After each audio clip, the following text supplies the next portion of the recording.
اعوذ باللہ من الشیطان الرجیم بسم اللہ الرحمن الرحیم السلام علیکم ورحمۃ اللہ وبرکاتہ۔ اوان اسلامک ٹی وی میں تمام ناظرین کو خوش آمدید۔ آج کی ویڈیو کا جو موضوع ہے وہ ہے رزق تنگ کرنے والے اعمال کے بارے میں ایک سبق آموز واقعہ۔ میرے تمام ناظرین سے گزارش ہے کہ ہماری اس ویڈیو کو پورا دیکھیں، آخر تک دیکھیں اور اپنے تمام دوست احباب کے ساتھ ضرور شیئر کریں۔ اللہ تعالی ہمیں نیک عمل کرنے کی توفیق عطا فرمائے، آمین ثم آمین۔ تو چلیں شروع کرتے ہیں۔ ایک مرتبہ ایک شخص سیدنا علی المرتضیٰ رضی اللہ تعالیٰ عنہ کے پاس آیا اور کہنے لگا کہ اے علی رضی اللہ تعالیٰ عنہ، میں بہت مالدار تھا، پھر اچانک گھر سے رزق جانے لگ پڑا، چلتا پھرتا کاروبار بند ہونے کے قریب آ گیا ہے، مجھے کچھ سمجھ نہیں آ رہا کہ میں کیا کروں۔ جس کام میں ہاتھ ڈالتا ہوں وہ بند ہو جاتا ہے، اگر سونے کو بھی ہاتھ ڈالتا ہوں تو وہ مٹی بن جاتا ہے۔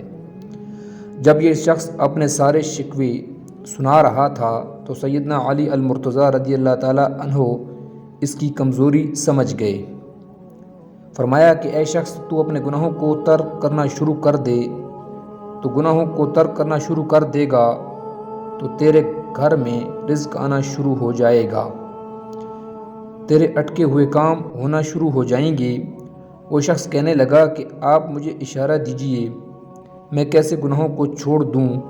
تو حضرت علی رضی اللہ تعالیٰ عنہ فرمانے لگے کہ اگر تو نماز نہیں پڑھتا تو نماز پڑھنا شروع کر دے، اگر تو شراب پیتا ہے تو شراب چھوڑ دے، جو برائی تو جان بوجھ کر کرتا ہے وہ برائی تو چھوڑ دے، اگر کوئی جانے انجانے میں تجھ سے کوئی گناہ سرزد ہو جائے تو رات کو سونے سے قبل اللہ سے اپنے گناہوں کی معافی مانگ لیا کر، انشاءاللہ یہ کام تو کرے گا تو تیرے اٹکے ہوئے کام بھی ہونا شروع ہو جائیں گے۔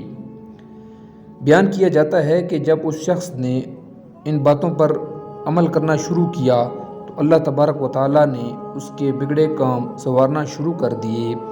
اللہ پاک اس واقعے سے سبق حاصل کر کے عمل کی توفیق عنایت فرمائے، آمین ثم آمین۔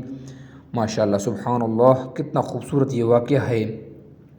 اللہ تعالیٰ ہی رزق عطا کرنے والے ہیں، اللہ تعالیٰ ہی ہمیں ہر چیز عطا کرنے والے ہیں۔ ہمیں اپنے اعمال دیکھنے چاہیے، ہم گناہ گار لوگ ہیں، اپنے گناہوں پہ شرمندگی ہونی چاہیے، نماز پڑھیں، قرآن پاک کی تلاوت کریں، ذکر اذکار کریں، اچھے اعمال کریں۔ انشاءاللہ اچھے اعمال کریں گے تو اس کی برکت سے آپ کے رزق میں برکت ہوگی، آپ کے رزق میں اضافہ ہوگا۔ اللہ تعالیٰ ہمیں نیک کاموں پر عمل کرنے کی توفیق عطا فرمائے اور موت سے پہلے موت کی تیاری کرنے کی توفیق عطا فرمائے۔ اپنا خیال رکھیے گا، اپنے بچوں کا خیال رکھیں۔ ویڈیو دیکھنے کا شکریہ۔ اللہ حافظ۔ السلام علیکم ورحمۃ اللہ وبرکاتہ۔